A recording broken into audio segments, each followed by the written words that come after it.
Welcome, welcome, welcome. In the beginning here, you want to make sure to switch to defense so you take minimal damage from the mobs, as well as throw the fire blow in defensive mode in order for you to try and maximize your score.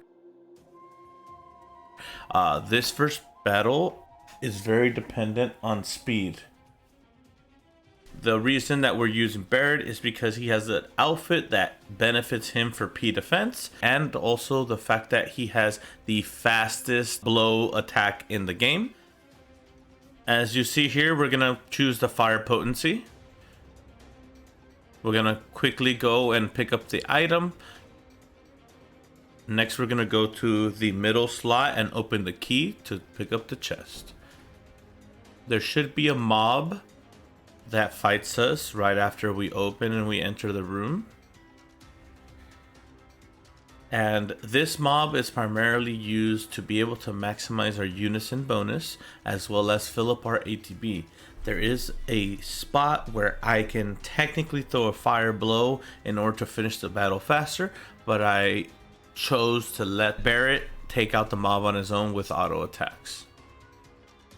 This battle specifically, and any other mob battle that's not a boss, it's okay to take as much damage as needed because these do not get calculated into your final score. So it's very important to know that information when going into these so that you can maximize your ATB and your unison without having to worry about a lowered score.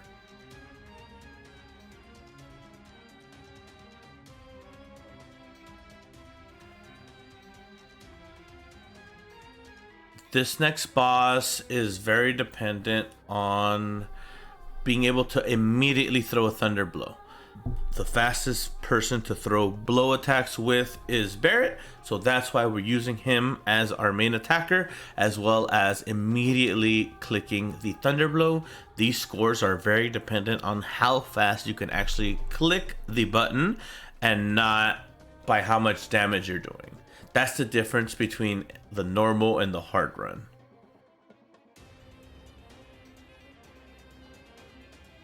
We're going to be choosing the physical defense so that Barret takes even less damage. We're going to go ahead and pick up the top chest here in the north side, and then we're going to go down to the left to this next room.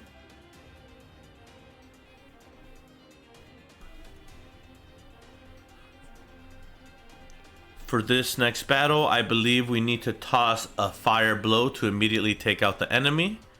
And as I told you, it's very dependent on how fast you can click the button for it to be a successful run. This run is very dependent on you being able to spam the button in order for you to be able to take out the enemy immediately. The sooner you take them out, the better. The difference is usually 2 to 4 points, and that matters for those that are on the brink of getting the rank that they want. Yeah, we're going to be picking up the items here, the supplement, as well as I believe it's a key. Yep. And we're going to now exit the room. And we're going to go ahead and head to the bottom right, I believe now.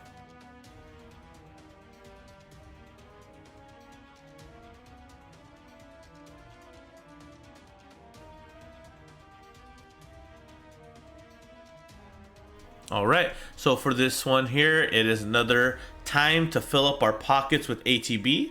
I did the thunder blow to be able to take out the main enemy so that I'm able to take him out before the water dance goes through. And as you see, we should be getting the ATB necessary for the last boss while letting him do his thing. This last boss should be going down in one hit as well. Yeah, it is the last boss. This boss should be going down with one hit as well, if not maybe two, if I can't remember correctly. I think it is one fire blow that's pretty much going to do it.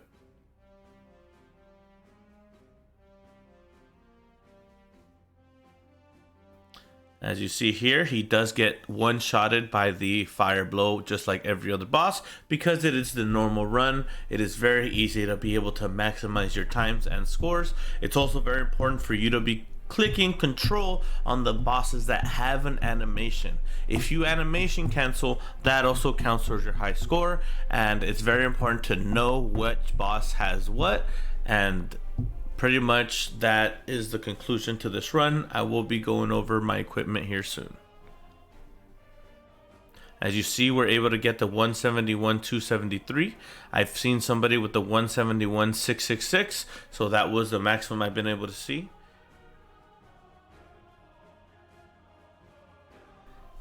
As you see here, this is the setup I ended up going with.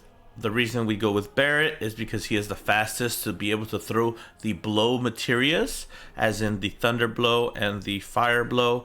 The reason we use this uniform specifically is because it gives you an 8 points into your P defense, which helps negate most of the damage that we're taking from the actual mobs, and that helps raise your score. I brought the heavy hauser and the enemy launcher in order to maximize our attack, ability boost, and our physical attack boost.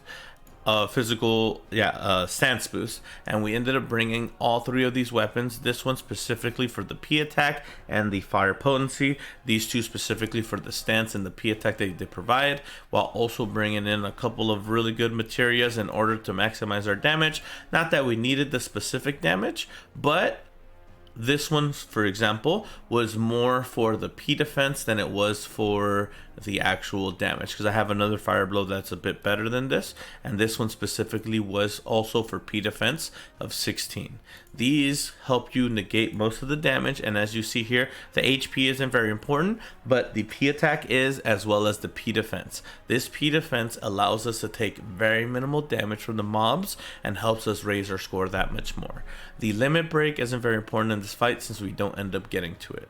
I hope you guys enjoyed and have a great rest of your day.